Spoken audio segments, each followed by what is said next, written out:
Nana Yeboah, of my member was here. Yes, me shall say, I didn't see and I ought me dress it to say or bar. I said, how are you, Hono?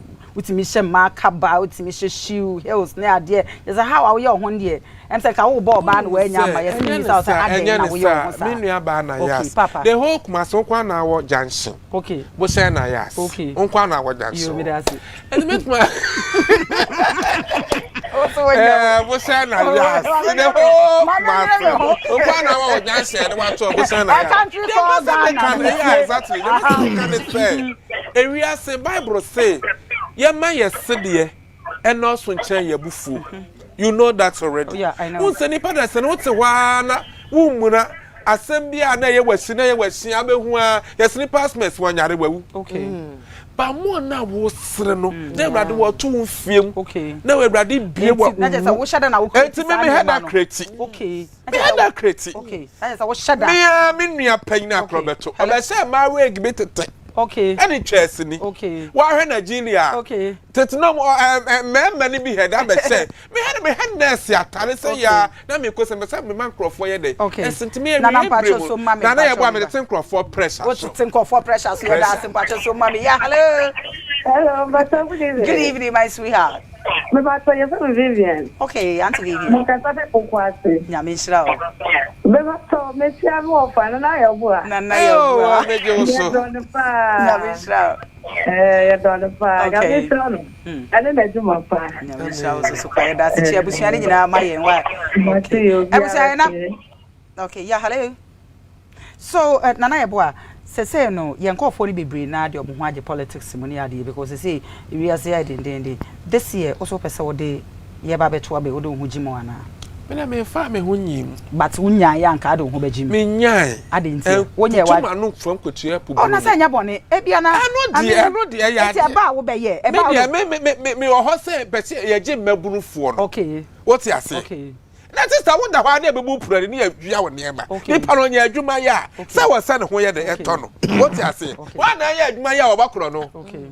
You said they may find an Bradley. And I see what my yam, a country assuming, and I see Mary Addy. Okay. Until one must say, 24 economy. Okay. Yes, Obiana. What I say? Yeah. Maybe try my man, this that. Okay. Then be a boyfriend and say, but say, the name I said, it's econo. They say, Opa South Samana. Oh, yes, what crowd will catch themselves the same. Maybe I will say, oh, and I saw it, and I was so to Mrs. Shaduma to the pastor. And for some matter, you know that already. Me, sister, I said, my woman, and someone for Papa, me man, and someone for 55 and 5. Oh Lord, that's my enemies die by surprise. I don't quite social media, you know, on my boat because me can't intro. But what's the and to me, quite creative and to dancing as well. Hey, Nayas, what's Nayas? Hey, Nayas, we can't hear. Okay, but I say, how many times then when you're broken heart? Because we force a broken heart today. Uni abo tre, and how are we on your man? Or baby, I'm broken heart. Not running with your draw. Okay, broken heart. We are banning bear man. Not running with your draw. I too say when couple with your draw was here. One man know what that's and what didn't want that. Broken heart, not running. Broken heart. There's an head drain. Mammy, my broken hearted. And one angel energy drink. Angel, they make a no. Sapper, angel, dear. So what's here? My dear, you know, angel. It is a broken heart and it's a while. And one is over for and right and one no. No, be nice of mammy. What's also nearby and one angel. Your friend is saying apple. Aha, and now papa so nearby and one cola. Just say.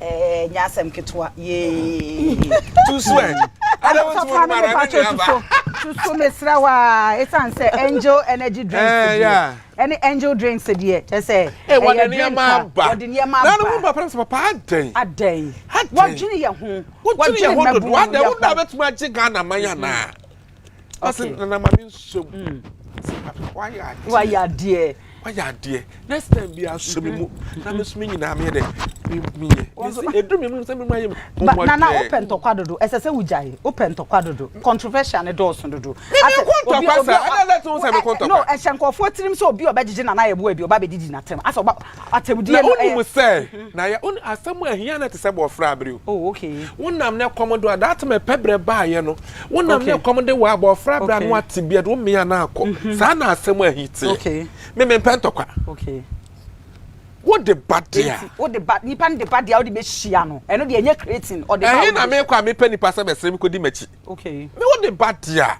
banko for so hwene mo bon pa me ntesa aso but ko for so hwene mo bon me hwene dia so pa so mo mo me e mo mo wo mo dia ayese kamia dokono no eno na bon emu ne bon me hwene mo me sa papa me pa cha wadaro ma fa final you pray na ye na yen so yeah I think say Nayas ye kan na and you energy drink papa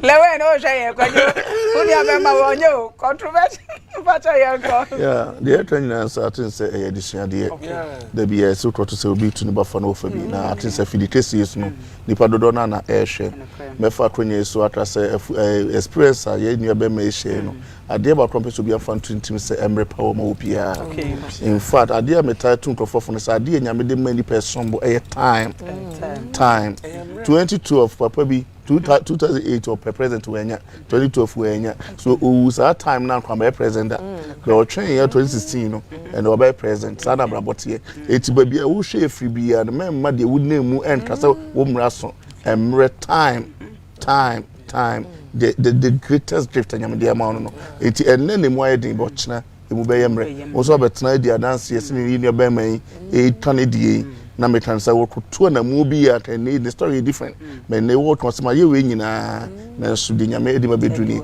na se nyame betima pege obi a papa nyame nsa so fa wo handy number to dwana no na ya so bi person follow me bia edini Apostle Thomas Christy appear on all social media platform Facebook TikTok bia Apostle Thomas Christy appear my number ne 0249 450772 0249 450772 and the man free but more so be send WhatsApp message and also audio menya mre na na ye bre na ye kitu e bia my next time ye binya brama so ma me pa so final words kitu second spell na fa number to nyame kan ni say e nua be ma ne ye nhwe ne ni ensua no wonim eto de bia o say de brewye ahobrasie etu eye anamonto bia ye tu papa ke be say ewrade de wo ebeduru ho ne embu obi nso abonfia esanse wonnim senia abrabo ne ebewie wo echina ewrade do bia my number is 0244798359 fa number ne to dwabie 0244798359 okay nana nyamishira papa what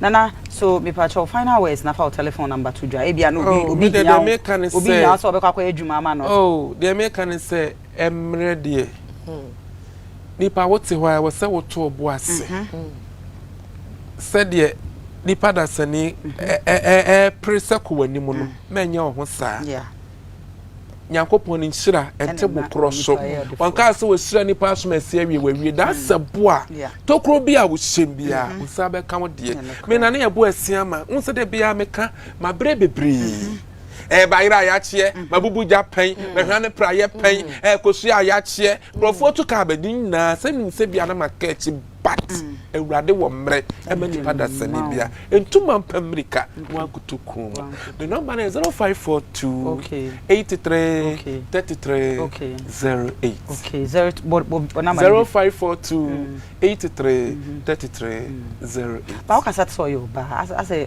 one sara nyame bo me kasa me slice me kasa ya fe na me bo me hwene yeah sister yeah that's it exactly Yamisha se atenza fra o ba wa se. Yamisha papa yakopon shira o pa.